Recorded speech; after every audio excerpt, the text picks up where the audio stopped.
Good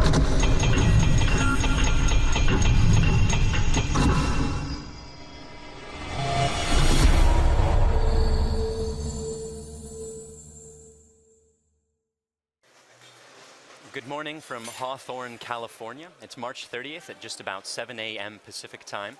Welcome to the webcast of the Iridium 5 mission carrying the fifth flight of 10 Iridium Next satellites. You are seeing a live view of Falcon 9 beautifully framed by a rosy dawn as we prepare for launch in just over 10 minutes from now. Today's launch is scheduled for 2:13 Universal Coordinated Time, or 7:13 a.m. Pacific Daylight Time. I'm Michael Hammersley, a materials engineer here at SpaceX, and I'll be bringing you coverage of the SpaceX launch for Iridium Next during this webcast. Due to some restrictions from the National Oceanic and Atmospheric Administration, or NOAA for short, SpaceX will be intentionally ending live video coverage of the second stage just prior to engine shutdown. We're working with NOAA to address these restrictions in order to hopefully be able to bring you live views from orbit in the future. And though we'll be ending the video coverage, we'll be continuing to cover the major mission milestones on Twitter, so please join us there afterward.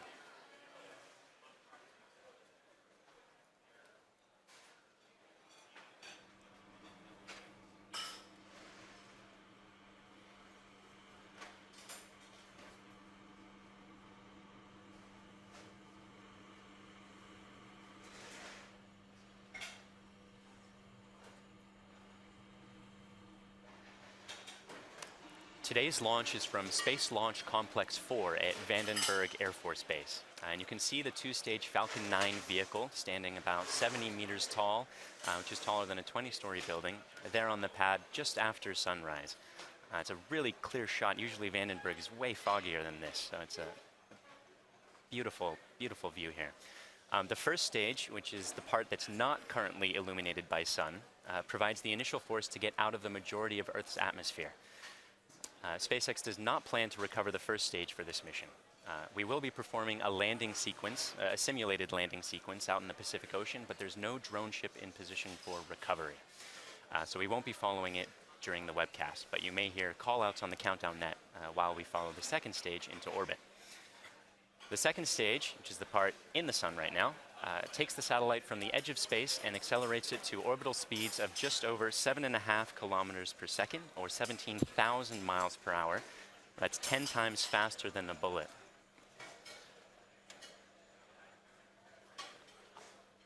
On the very top of the vehicle, in the 17-foot diameter payload fairing, are the 10 Iridium satellites.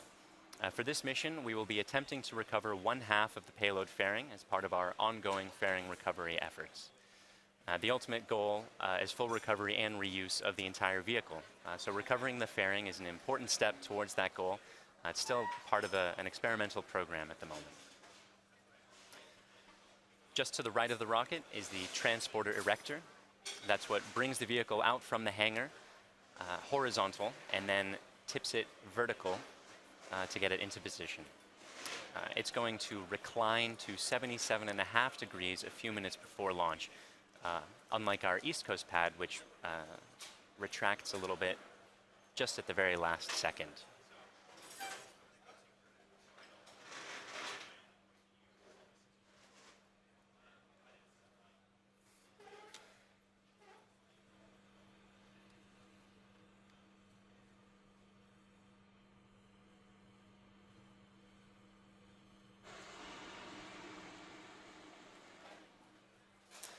Quick status report. Falcon 9 has been loading propellants since about T-minus 70 minutes. Fuel, that's the kerosene, is about complete on the first and the second stage at the moment. Falcon 9 burns a rocket-grade kerosene to get to orbit.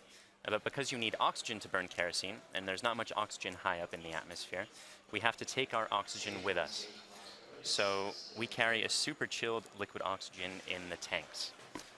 That liquid oxygen is currently being loaded.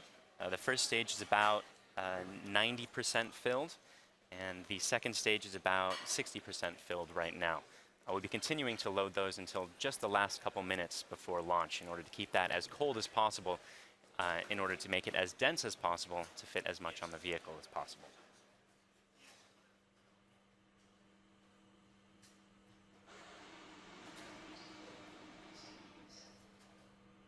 The Iridium satellites are currently a go and are on internal power. The Western Range is also a go. The Western Range operating out of Vandenberg, but providing similar support as the Eastern Range during our Florida launches. And the weather, as you can see, is currently looking spectacular. Barely a cloud in sight, but we are keeping an eye on some upper-level winds to ensure that they don't present a danger to the vehicle during ascent.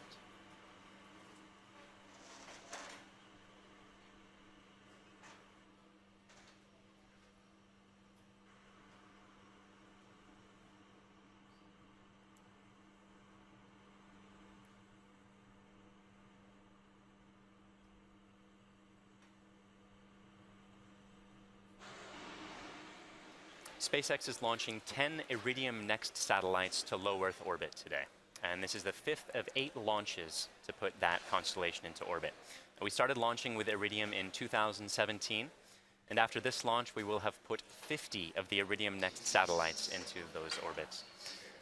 These satellites form a constellation comprised of 6 polar orbiting planes, each plane containing 11 operational cross-linked satellites. So you can see in the image on your screen that a polar orbit means that each satellite is going to cross over the north and the south pole every time it rotates the Earth. This is opposed to if it were an equatorial orbit, it would be going east to west or west to east, sort of around the equator. When completed, the Iridium network will be using a total of 66 active satellites, as well as 9 in-orbit spares. Each of those satellites weighs about 600 kilograms, and when the solar arrays are fully deployed, they have a wingspan of just over 9 meters. In order to correctly position those satellites into today's orbits, the SpaceX team has to launch right on time. So the launch window is only 1 second long, and if we delay for any reason, we have a backup opportunity at about the same time tomorrow morning. We're at about T-minus 4.5 minutes to launch, and we've got only a few things left to do at this point. Engine chill began at about T-minus 6 minutes. That gets the engines to a cold enough temperature where the liquid oxygen doesn't turn into a gas immediately upon contact, which would make startup a bit tricky. The strong back is going to begin its lean back shortly. We're currently finishing up propellant loading and pressurizing the tanks to make sure they can support the mass of the fully loaded vehicle. That propellant loading is going to continue for another couple minutes still to keep it all as cold as possible. We'll also be performing an engine wiggle. That's testing the thrust vector control system that steers the engine during its ascent. You may also see a vent of gaseous oxygen from the strong back inside of about T-minus 90 seconds. And you can see the strong back is beginning its retraction at the moment, leaning back slowly there. It's going to continue until it gets to about 77.5 degrees. At T-minus 1 minute, the vehicle will transition to internal power, and from there it will completely control the remainder of the countdown. The satellites are all still go, the range is also go, and the weather is looking great. If you hear the hold call, backup launch window is tomorrow at 7:14 a.m. Pacific Daylight Time. Otherwise, the SpaceX team is excited for launch, so let's listen in to the last couple minutes of terminal count.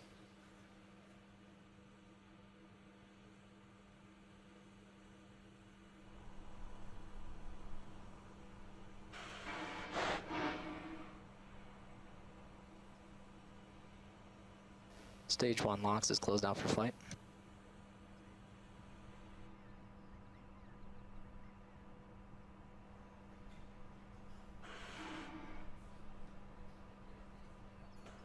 Strong back retract is complete. The strong back is locked out for flight.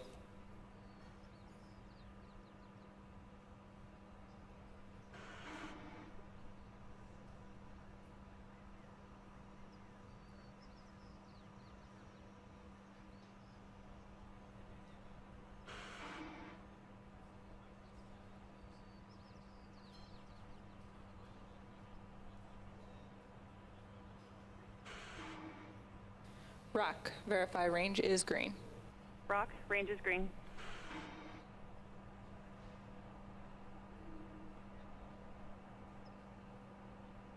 Stage 2 LOX is closed off for flight.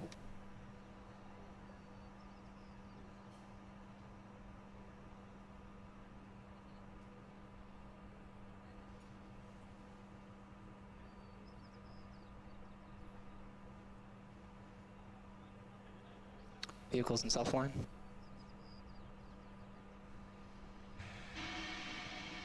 Gas closeouts are started.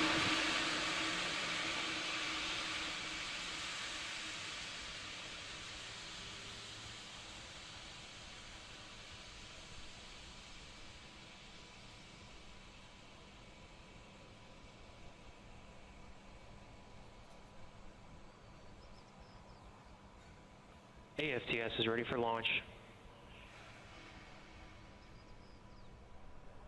Falcon 9 in startup. Ground side gas closeouts complete. Stage 1 tanks pressing for flight. This is the LD on countdown 1. We are go for launch.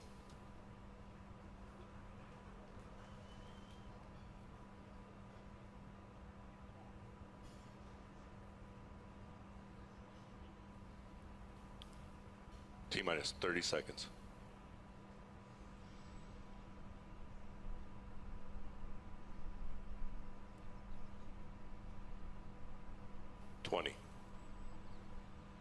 Propellant tanks press for flight.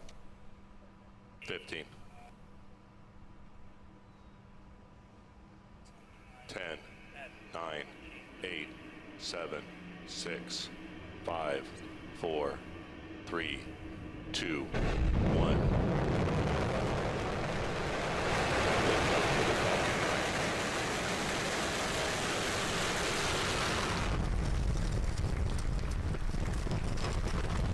Vehicle is pitching downrange. Stage 1 propulsion is nominal.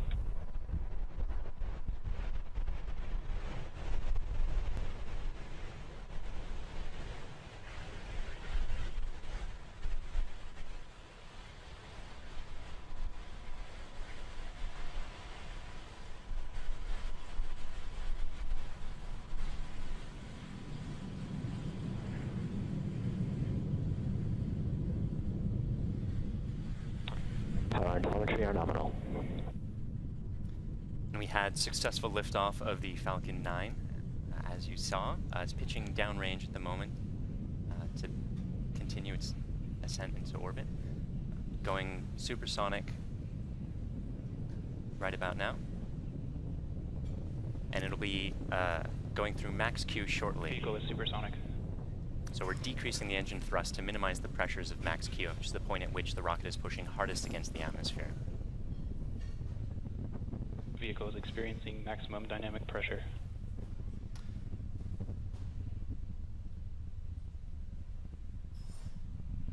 And now that we're through that milestone, we'll be increasing the thrust of the engines in order to get to orbit. But while the atmosphere is still relatively thick, we can prevent it from exerting too much pressure on the fairing by throttling the engines a little bit.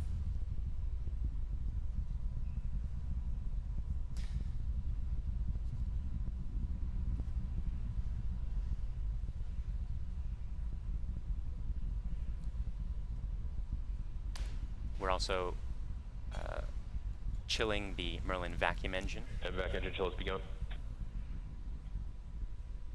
And that call out means that we're bringing the engines down to the correct temperatures in order to prevent the liquid oxygen from turning into a gas in the second stage as well. Coming up shortly, we have a few events in quick succession. The first stage main engines will cut off, the two stages will separate, and the second stage will begin its first burn.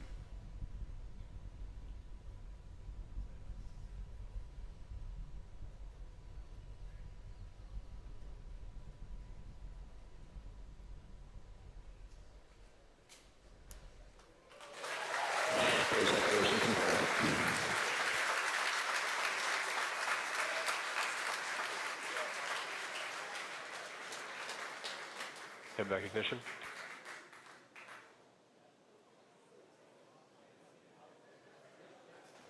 And there you saw it. The first stage main engines cut off, the two stages separated, and the second stage began its burn.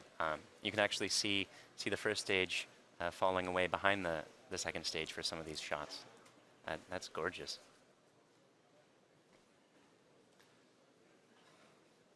The first stage will be performing a one-engine boost back burn and continuing downrange for a simulated landing.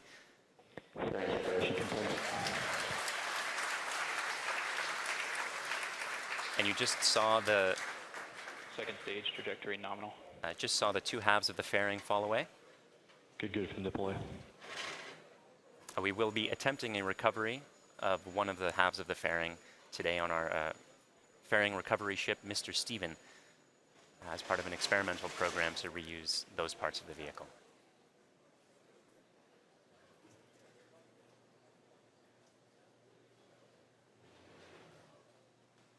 We're just past T plus 4 minutes. The Merlin vacuum engine is performing nominally, glowing red hot there in the vacuum of space.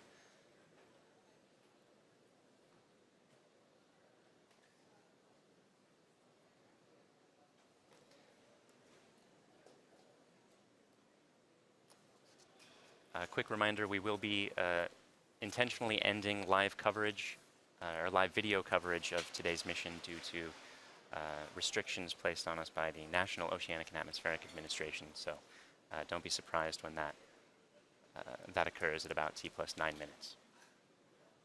We will be continuing to cover the mission on Twitter all the way through the second burn and deployment of the satellites at about T plus 50 minutes.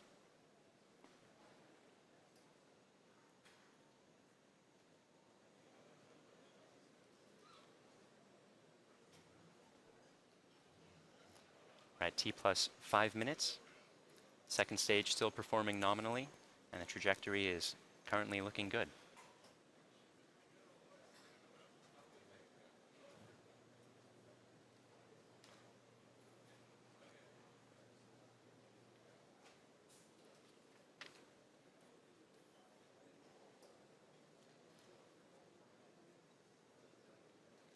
A couple interesting facts about the first stage as it's continuing its simulated landing.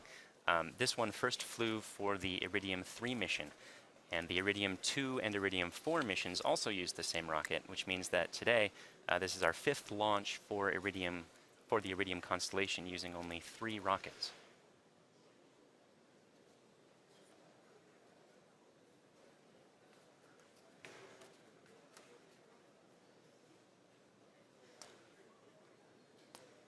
We're now at T plus 6 minutes, which puts us more or less exactly halfway through the second stage's first burn.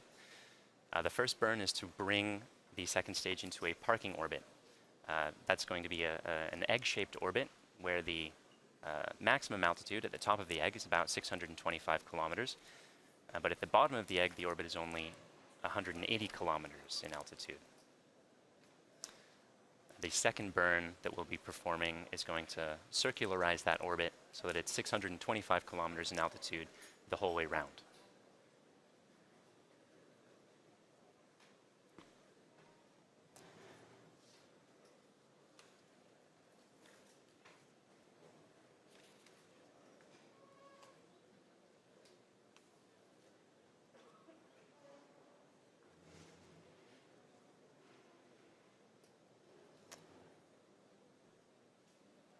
We're now at T plus 7 minutes. Stage 1 AFTSS saved. The chamber pressure in the Merlin vacuum engine is looking good, providing good power, constant chamber pressure, and still on track to its parking orbit.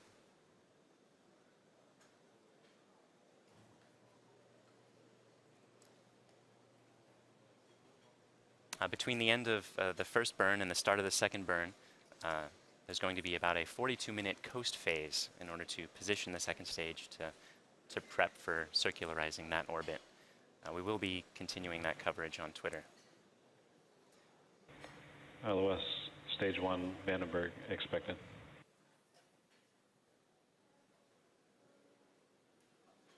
At the time of the second stage, the satellite will have passed over Antarctica and will be just south of Madagascar for that 4-second burn.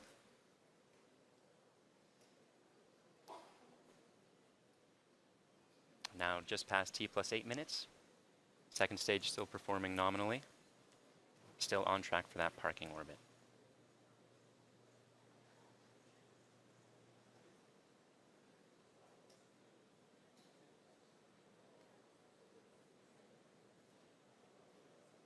Today is also the 1-year anniversary of the first time we flew a flight-proven Stage 2 terminal guidance. Falcon 9 first stage. Stage 2 AFTSS saved.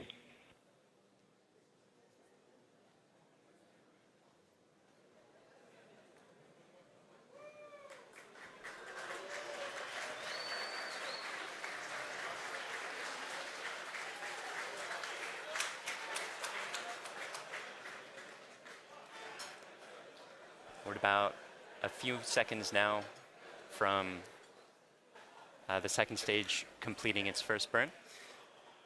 And we'll make sure that the burn is good. Western range assets expected. We have ZKO. We just got confirmation that the second engine cutoff event occurred. We'll make sure that we are in the correct orbit.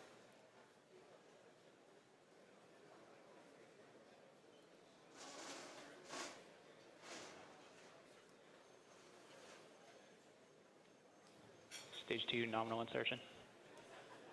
And we're getting confirmation that we did in fact get into the correct parking orbit. So though we're ending our live coverage now due to restrictions from NOAA, the mission is not yet over, so we'll be continuing to cover the upcoming major milestones on Twitter. That includes the 4-second engine burn and the 10 satellite deployments, starting about 40 minutes from now. So overall, we've had an on-time launch. The first stage successfully got the second stage out of the atmosphere, and the second stage is continuing on its trajectory in a coast phase now to get the Iridium Next satellites into their constellation. So thanks to the Iridium Next customer, Air Force for range support, and the FAA for launch license, and see you online for the rest of the mission.